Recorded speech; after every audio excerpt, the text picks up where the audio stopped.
Good day there once again viewers, your mate Kamikaze78 here, coming to you guys with some more Planetside 2 content. So today my friends, we're going to be having a chat about the newly released Empire-specific battle rifles that have now graced Araxis with their presence. The MG-HPR1 Dragoon, the MGR-M1 Bishop, and the VE-LR Obelisk, the TR, and VS rifles respectively. Doku's latest addition to the armory made its debut in the update that hit the live PC servers on the 12th of the 6th, 2018, which also adjusted some of the mechanics surrounding the construction system and the alerts/events. But today, I want to focus on the battle rifles, because after trying all of them out, I'm pleased to report that they are a great deal of fun, and each bring some interesting quirks into the mix for their own factions.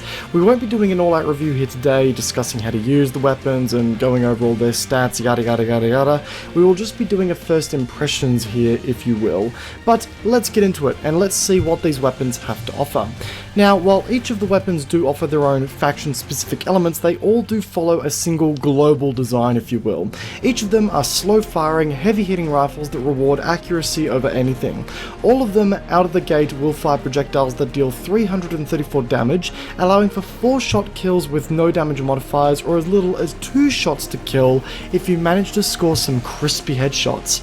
Now, take note here that I didn't specify the maximum to minimum damage range here. That's because these weapons do not feature a damage drop-off and are consistently deadly across all ranges, which, in my opinion, is the feature that makes these weapons as good as they are. The fact that you can, within reason, confidently track how many more shots you're going to need to score a kill regardless of the range that you're shooting at, just means that you can really maximize your efficiency with these weapons at the range that they're designed to be used in the first place. By comparison to the battle rifles that we've been using for years now, these definitely have more of a quality over quantity emphasis with their slower firing rates, but in turn, they do tend to suffer when you have to defend yourself in close quarters combat.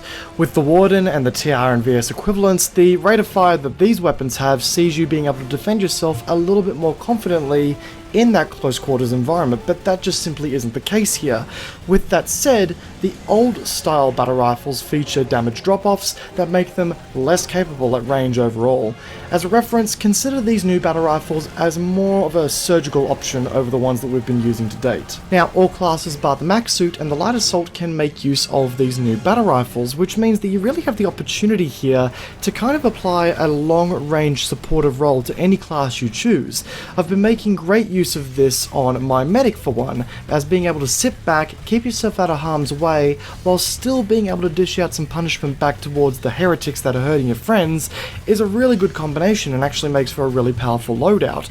I've also had some great times using the new DMRs on infiltrators, for when my aim just isn't quite decent enough to use a bolt-action rifle, but can still hit the odd headshot. But as a general broad stroke, I'm really enjoying how these weapons play. They certainly bring a new potential playstyle to the heavy, medic, and the engineer, while bringing a new option for budding infiltrators to click heads from a distance.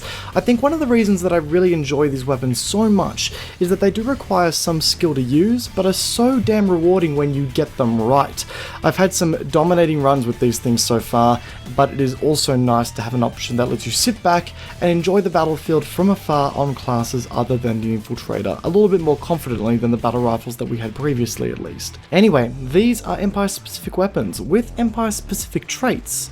I know, right? Blasphemy, I tell you. Who knew that the devs would be capable of doing such a thing? I kid, just a bit of banter. Anyway, with that in mind, let's take a quick look at how each of these weapons changes up the design slightly to add their own character, if you will. Of course, we'll start off with my home faction, the NC. The MGR-M1 Bishop brings forth the first, to my mind, weapon in the game that features some sort of bullet penetration mechanic. By default, the Bishop's projectiles can penetrate one target and hit the next while still dealing full damage. So if you find yourself firing down a hallway or a choke point with lots of enemy foot traffic, you're going to see some potential collateral kills here, which is just awesome. There is also a saber rounds attachment that you can mount to the weapon, which allows the rounds fired to penetrate through any number of targets at the cost of some fire rate. But fuck it, if I have to slow down the fire rate on the weapon slightly to start doming fools who are silly enough to line up for me, I will goddamn take that opportunity. And considering that I'm NC, all of those times that I managed to dome an ally in the back of the head might still see an opportunity to score a hit on the enemy I was originally aiming at, so silver lining, I guess? Actually, who am I kidding? This is the NC we're talking about. The round that just goes through one ally will find a way to penetrate through another ally and so on and so forth. And then, you know, the great weapons lock of our time continues to happen. So, well, you never know, guys. Optimism is a thing here. Let's try and stick with the optimism route. The weapon also features another unique attachment called the tungsten lining, which will give the weapon a small kick in damage to 350 at the 10 meter mark, and then will drop off to the original value at 20 meters, just to give you a little bit more oomph in the CQC environment.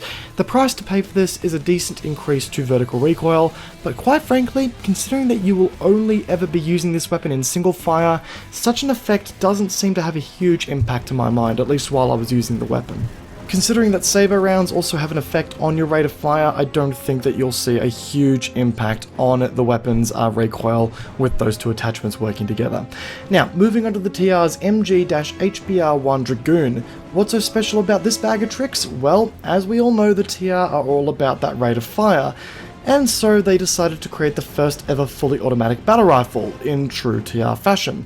But don't let that concern you. When I say fully automatic, I mean that you can hold down the trigger and it will fire sequentially. It isn't exactly breaking any new fire rate records here.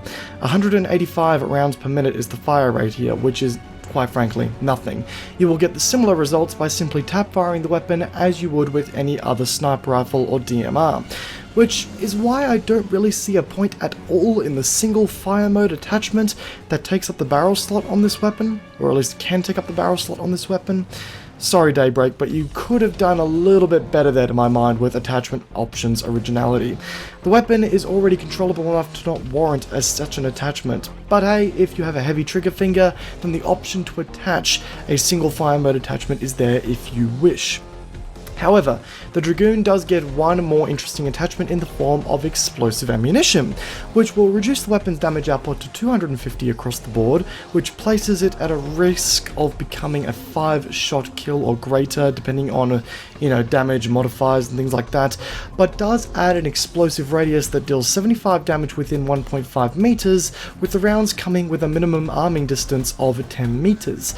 While I wouldn't say that these rounds are a must-own, they can be a good deal of fun for messing with people who are just sitting behind cover, and scoring a little extra damage on crowds never hurt anyone. This is Planetside 2 after all. You're always going to be dealing with crowds in one way or another at some point. Our alien cultists, also known as the VS, were treated to the VE-LR obelisk, and I will have to be honest guys in saying that I think that this might be my favourite addition of the bunch, based on first impressions, or at least a very, very close tie, if anything, with the NC rifle.